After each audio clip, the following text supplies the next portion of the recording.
Hello friends, तो कैसे हैं आप लोग? ठीक है। तो अभी मैं आपको बी का वॉशर करके बताऊंगा। ठीक है, तो पिछले वीडियो में लगा।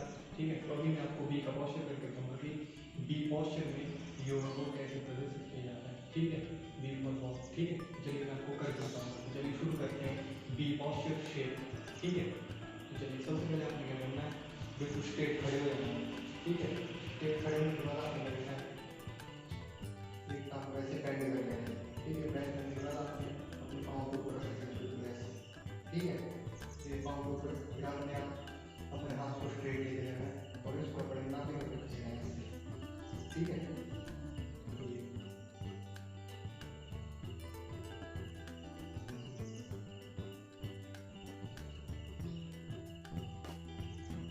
ये हो गया बी।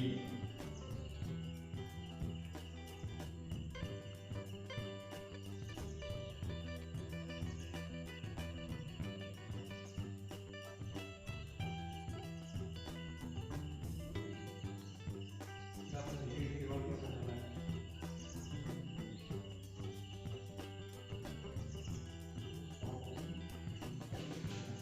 ठीक है, ये था मेरा बी का वॉशर। ठीक है, तो मिलते हैं नेक्स्ट वीडियो में सी के वॉशर के लिए। ठीक है, कि सी किस तरह से बनाया जाता है।